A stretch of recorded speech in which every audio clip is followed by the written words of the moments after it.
I'm going to share my secret recipe for making the most delicious gourmet tortilla pizza right in your kitchen, and trust me, it's easier than you think.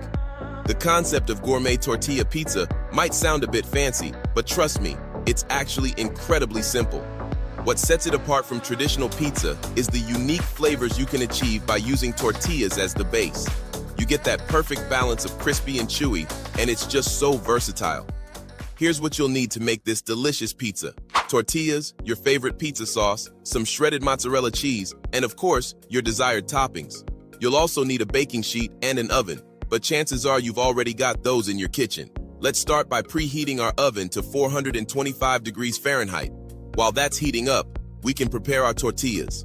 You want to make sure they're nice and pliable, so just wrap them in a damp paper towel and microwave for about 20 seconds. Then, take a brush and lightly coat each tortilla with some olive oil. Next, you'll want to add a spoonful of pizza sauce, leaving a little room around the edges. Don't be shy with the sauce. You don't want it to be overpowering either. But if you like a lot of sauce, hey, do what you gotta do.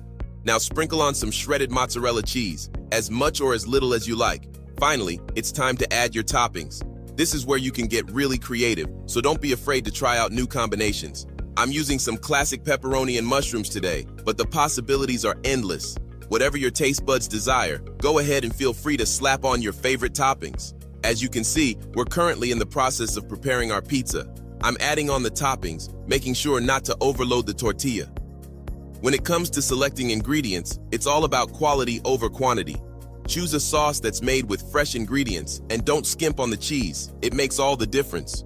Also, be sure to keep an eye on your pizza while it's baking, as cooking times can vary depending on your oven. One issue you might encounter is a soggy tortilla, which can be a real bummer. To avoid this, just make sure you're not overloading the tortilla with toppings and try baking it for a minute or two before adding the toppings. This will help crisp it up a bit. Let's take a step back and recap what we've done so far. We've prepared our tortillas, added our sauce and cheese, selected our toppings, and baked our pizza to perfection. The result is a gourmet tortilla pizza that's sure to impress.